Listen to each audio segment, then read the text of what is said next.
Hai, ketemu lagi sama aku Ervin. Kali ini aku mau cerita tentang rumah kontrakan yang kita tinggali setelah kita pindah dari rumah nangka. Jadi setelah kita jual rumah nangka, karena saking murahnya kita nggak mampu beli rumah jadi. Kita beli tanah dan kita membangun dari awal sambil menunggu rumah dibangun. Kita ngontrak selama 2-3 bulan gitu di deket tanah yang kita beli. Jadi waktu itu kita ngontrak rumah itu ada 3 kamar. Kayaknya dulu itu rumahnya orang Cina gitu deh. Soalnya di atas pintu gitu ada kertas-kertas kuning gitu, tulisan Cina gitu. Pernah nonton vampir nggak? Yang ditempel di jidatnya vampir. Nah, persis kayak gitu. Tapi pas waktu kita pertama pindah, si papa tuh kayak gak suka gitu. Dia bilang, apaan sih jadi kotor rumahnya. Jadi pas kita bersih-bersih, si papa iseng aja copot-copot itu semua kertas kuning. Dan bener aja, malamnya kita langsung dapet gangguan. Jadi awal mulanya itu mamaku duluan yang diganggu. Waktu itu si mama bilang di kamarnya dia ngeliat sesuatu. Dia kan tidur sama papa. Di kamar mama itu, di kamar utama itu ada kamar mandi dalam, ada bathtubnya, tapi kayak udah gak berfungsi lama banget. Jadi kita cuma pakai satu kamar mandi yang di luar, di tengah-tengah antara kamar aku sama kamar mama. Malam itu mama pindah dong ke kamar kita. Waktu itu aku tidur sama adik aku sama sepupu aku. Jadi mama bilang, mama mau ikut tidur sini deh sama kalian gitu kan. Terus kan aku bilang, ngapain mah? Nggak apa-apa, serem aja di kamar papa gitu. Nah si papa itu bilang, apaan sih orang gak ada apa-apa gitu kan. Nah malamnya itu si papa tidur sendiri. Jadi aku, mama, adik aku sama sepupu aku tidur berempat kan. Paginya pas kita bangun, si papa udah pindah ke ruang tamu. Dia tidur di depan TV. Terus kan kita tanya tuh, kenapa pak? Enggak apa-apa gitu. Ternyata setelah dia ditanya-tanya sama mama gitu, ternyata katanya si papa tuh semalam ada yang kayak mau meluk gitu. Dikiranya masih mama kan, pas noleh ternyata bukan. Akhirnya papa pindah deh ke ruang tengah kan. Terus mungkin karena papa malu, karena dia kan orangnya gak percaya kayak gitu. Jadi dia gak mau cerita sama kita, dia cuma cerita sama mama. Malam kedua, itu aku masih belum sembuh total dari sesak nafas yang waktu di rumah nangka kan. Udah agak membaik sih, tapi belum 100% sembuh. Jadi waktu itu si mama kan mau tidur, baca-bacain doa dulu ke aku. Lagi baca doa, tiba-tiba aku kerasa ada angin keras. Waktu itu aku merem ya, karena aku takut kalau aku melek, takut lihat sesuatu gitu. Akhirnya aku merem. Jadi pas aku merem, mama baca-baca doa, itu angin keras banget tiba-tiba sampai kordennya tuh kayak kebuka tutup gitu. Terus ada bau wangi banget, itu kita berempat semua nyium baunya. Tapi si mama bilang katanya dia lihat ada sesuatu hitam keluar dari dada aku. Dan saat itu nafasku langsung lega sih gitu. Mungkin yang dulu ngikutin di rumah nangka itu keluar dari tubuh aku, jadi aku udah gak sesak lagi kan gitu. Cuma masih lemes aja. Terus si mama bilang sama adik, udah doa ya merem gitu. Si adik nanya, apa tuh mah? Enggak apa-apa, udah merem aja gitu. Terus hari ketiga, waktu itu aku masih kuliah semester awal-awal gitu.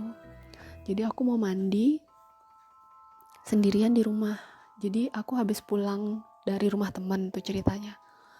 Mau kuliah kan, siang kuliahnya, mandi dulu. Nah pas mandi, aku ingat si mamah itu ada di depan.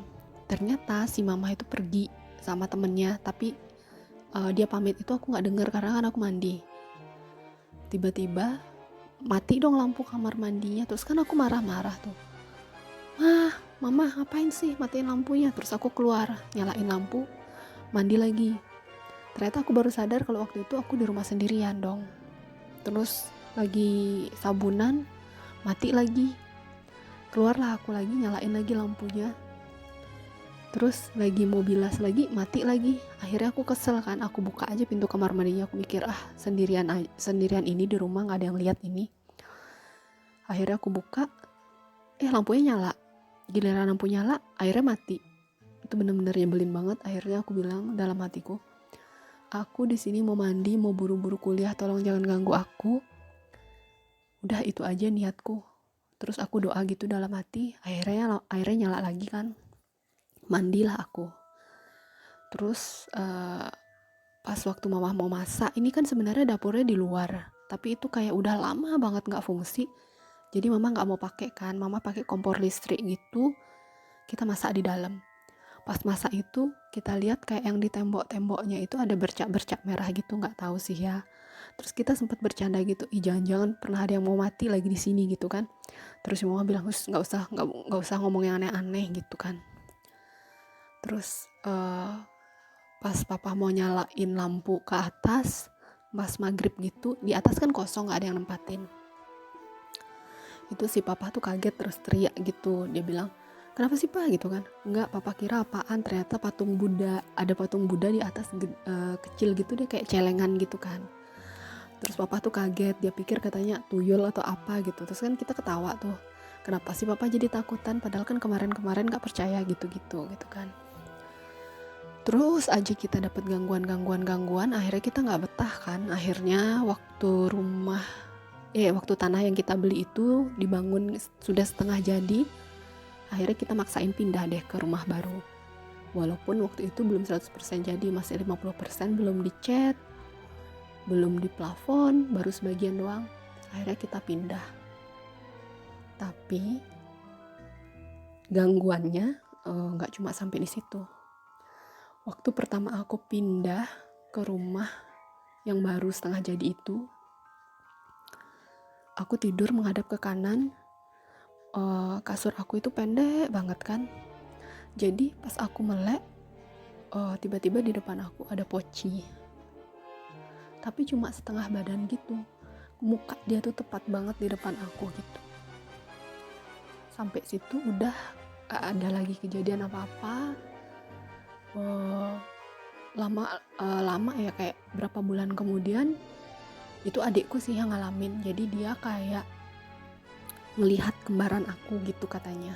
Jadi waktu itu aku lagi di airport sama pacar aku kan, jemput saudara dia. Tiba-tiba pas lagi di jalan pulang nih, adik aku nelpon, kak lu ada pulang? Enggak. Barusan? Enggak. Buka pintu kamar mandi? Ya enggak lah, orang pulang aja enggak, ngapain buka pintu kamar mandi, aku bilang. Ya udah gitu, terus dia tutup. Sampai rumah dia baru cerita, dia bilang, tadi itu aku jelas loh dengar kamu sama si Encit naik tangga. Dia bilang, Encit tuh sepupu aku kan. Terus kalian ketawa-ketawa gitu. Aku mikir, loh kapan si Encit datang? Nah posisinya si Encit ini sebenarnya tinggalnya di Pekalongan, Jawa Tengah. Dia mikir, loh dia datang ke Bali gitu kan. Terus pas dia lah, adikku ini lagi main gitar gitu. Tapi pas karena ngelihat kita berdua datang, dia mau nyamperin ke kamar aku. Tapi sampai kamar aku ternyata gelap, nggak ada siapa-siapa. Makanya waktu itu adikku telepon aku. Dan posisi aku waktu itu dari bandara mau ke rumah sih, masih OTW gitu. Ternyata adik aku sering banget ngalamin kayak gitu katanya. Pernah juga dia lagi main gitar apa lagi tidur gitu, kalau nggak salah lagi tidur deh. Terus dia kayak rep-repan gitu kan, ngelihat katanya ada cowok pakai kacamata gitu, nggak tahu deh itu siapa. Pernah juga dia lagi main gitar, terus tiba-tiba ada rambut sebelah kepala dia panjang banget nih, cuma dia nggak noleh. Terus dia kan orangnya galak ya, dia bilang, pan sih jangan ganggu gitu. Kalau aku sih udah nggak berani kayak gitu, aku pasti takutan.